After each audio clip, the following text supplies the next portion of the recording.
Olá, sou o Dr. Frederico Arruda, médico ortopedista, entusiasta e estudioso aí da inteligência artificial.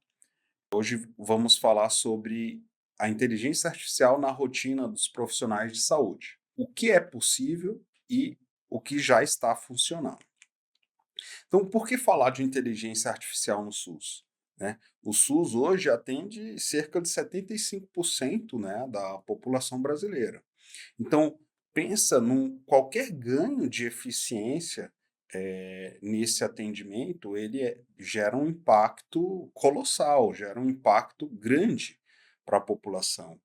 E é isso que os nossos gestores, né, as pessoas que estão pensando o SUS têm que ter em mente, né. Então, e se a IA, a inteligência artificial, poupa 15 minutos, vamos supor, por atendimento, o que isso significa em 40 consultas? O que isso significa num hospital como um todo? Então, assim, com a alta demanda e equipes reduzidas que a gente tem hoje no sistema de saúde, a IA realmente ela não vai substituir o profissional, mas ela vai acabar otimizando esse tempo, ou dando esse tempo a mais para o profissional pensar no que realmente importa, que é o cuidado com o paciente. O que é necessário para usar a inteligência artificial no serviço público? Então, requisitos mínimos, desde um smartphone até um computador conectado à internet. Tá? Não é necessário um sistema hipercomplexo para isso. Vários profissionais usam a própria inteligência artificial no celular individual. E isso é bom, mas também causa. A gente tem que ter uma atenção legal, uma atenção a cada profissional que está usando a inteligência artificial. O maior obstáculo, ele não é tecnológico, ele é mais de cultural e de treinamento de cada profissional. A grande resistência a mudanças, né, dos profissionais e o desconhecimento de ferramentas são as barreiras mais comuns. O custo, ele não é tão relevante assim, tá? Lógico que a gente tem, ferramentas que têm alto custo e ferramentas com funcionalidades que têm alto custo, né? Mas, para um atendimento básico, para o uso do dia a dia, a gente pode utilizar até várias ferramentas gratuitas, como alguns já utilizam, o ChatGPT, o Claude e o Perplexity. E lógico, a gente tem que ter uma atenção legal, né, sempre, devemos seguir as políticas da lei de LGPD, mesmo no serviço público, e sempre anonimizar os dados do paciente em cada ferramenta. Então, coloquei um cenário, o cenário de um ambulatório. Alta demanda, pouco tempo, vários pacientes marcados, mas os pacientes que chegam ali para a gente atender, que tem uma demanda específica, que quer um encaixe, então acaba que o médico faz uma consulta de 15 minutos, 20 minutos, ficha, papel, sistema logado, pressão constante por produtividade, né? O profissional precisa examinar, decidir, documentar, tudo isso ao mesmo tempo. Aonde que a inteligência artificial pode ajudar nesse cenário? Organizar anotações rápidas, gerar uma anamnese estruturada, gerar um rascunho para encaminhamento para uma outra especialidade, responder dúvidas de protocolo do Ministério da Saúde. Então, você pode carregar no seu chat, né, no seu chatbot, protocolos que geralmente você usa e você pode perguntar para a inteligência artificial se aquela conduta com aquele protocolo está correto. Traduzir uma linguagem técnica por uma linguagem acessível ao paciente. Então, isso a gente tem um ganho estimado de tempo com isso. Vou dar um exemplo: encaminhamento para ortopedia. O médico escreve manualmente o encaminhamento para ortopedia, ou às vezes até num sistema. Aí ele coloca lá queixa principal, histórico, exames, né, coloca todo o histórico daquele paciente. Se ele já tem isso numa anamnese estruturada no prontuário do paciente, ele pode simplesmente utilizar esse prompt, ó, gere um encaminhamento para a especialidade tal, pode ser fisioterapia, pode ser ortopedia, nutrição, pode ser clínica, cardio.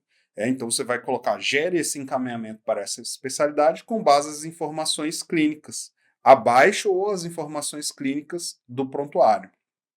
Use uma linguagem técnica e formal, e aí você copia e cola ali os dados da anamnese.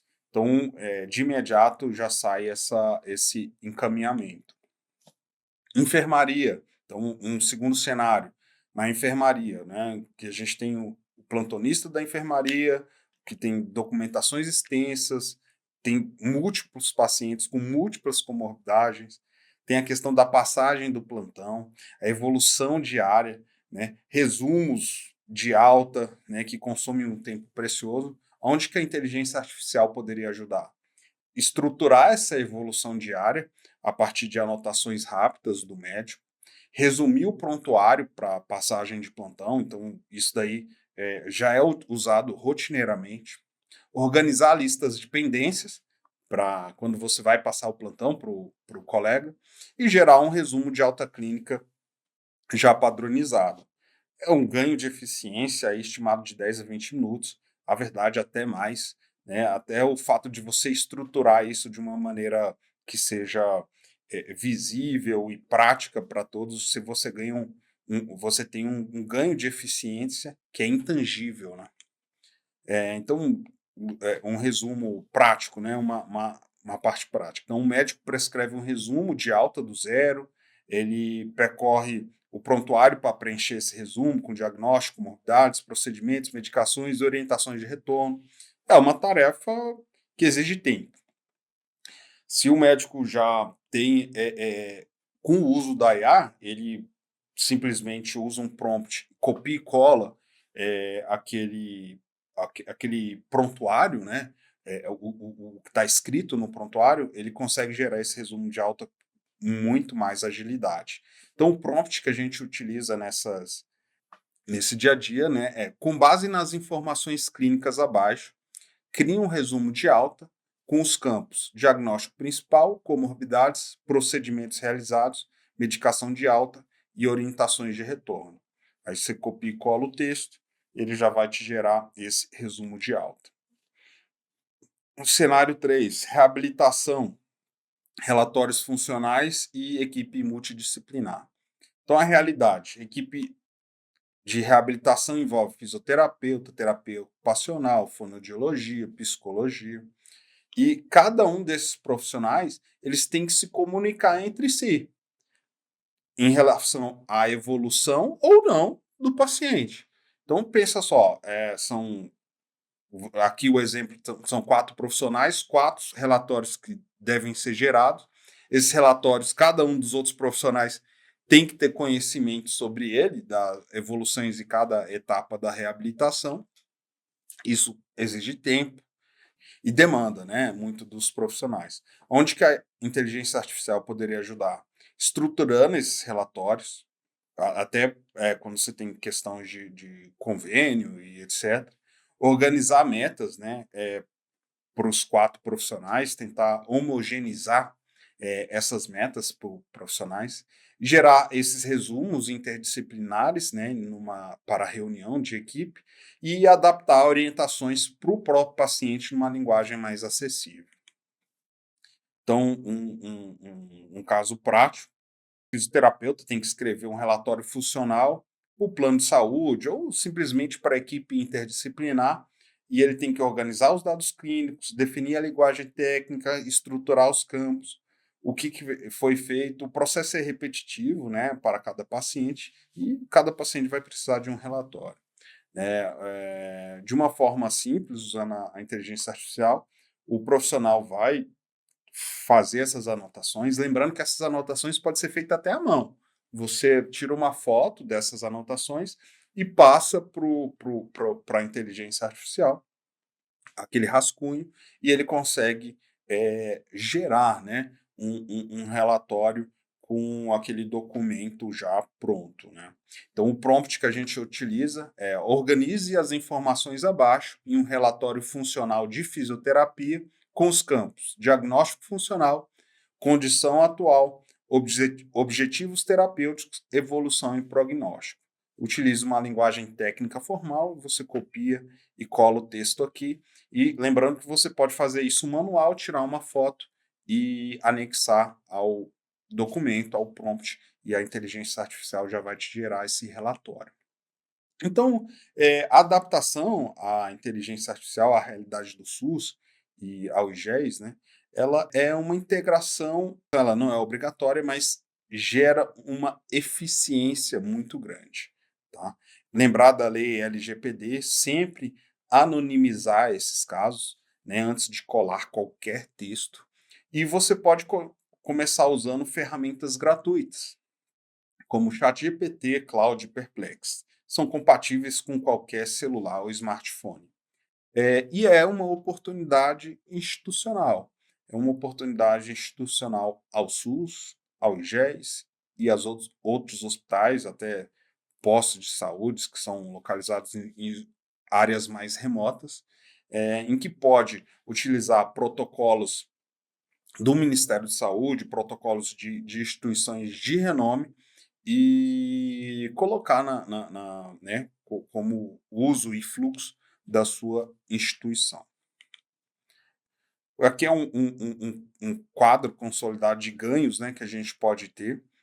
No ambulatório, um ganho estimado de 6 minutos a cada atendimento, né, relatórios, plano de saúde, um ganho de até 15 minutos. Eu gasto bastante tempo fazendo relatórios, às vezes eu falo até para o paciente voltar no segundo momento, depois que eu faço o atendimento, eu faço cada um dos relatórios, então eu gasto bastante tempo nisso. Ganho na enfermaria cerca de 20 a 10 minutos e na reabilitação, na equipe interdisciplinar, ganhos até de meia hora. Então, isso tudo é uma estimativa. Pense nisso numa escala grandiosa para o SUS e que atende 70% do paciente, o quanto de eficiência isso pode gerar. Tá? Então, uma atividade prática, caso você queira fazer aí no seu dia a dia, você pode escolher o seu cenário para começar. Eu indico até começar no seu consultório, no ambulatório, no atendimento simples, mas você pode começar aí no ambulatório, na enfermaria ou numa equipe interdisciplinar de reabilitação, aplicar aqueles prompts que a gente colocou na aula e depois discutir esses resultados. Você pode lançar esses resultados aí no nosso grupo e eu quero que você reflita quanto tempo levou para fazer esses relatórios, ter esses resultados. O resultado ele foi útil, utilizável ou não, e se você precisou reajustar. Na verdade, eu quero saber se isso te ajudou na sua realidade do dia a dia. Tá? Então, o impacto real da inteligência artificial como ferramenta na equidade. Então, o médico ou o profissional de saúde vai ter mais tempo para o paciente, vai se sentir menos esgotado, vai reduzir uma carga documental, né? E isso com certeza contribui com a nossa saúde mental. E o impacto, né, disso no SUS, na escola de cada dia, e onde cada profissional atende centenas de pacientes por mês, isso vai ter um impacto grande do atendimento. Próximos passos, começa essa semana, né? Então, essa é a nossa sugestão. Tenta identificar essa tarefa que você faz no dia a dia repetitivo, teste um desses prompts e compartilhe lá no nosso grupo para a gente ver a resposta e até para ter um feedback do, do que você achou usando esses prompts nossos. Então, a inteligência artificial no SUS não é luxo, é uma questão de equidade, é uma questão de ganho de eficiência e ela acaba dando mais tempo para o paciente, menos tempo para a burocracia, né, do profissional, e com certeza a gente vai adquirir um serviço público mais humano, eficiente e sustentável. Meu nome é Dr. Frederico Arruda e essa é mais uma aula do nosso curso de inteligência artificial para profissionais de saúde.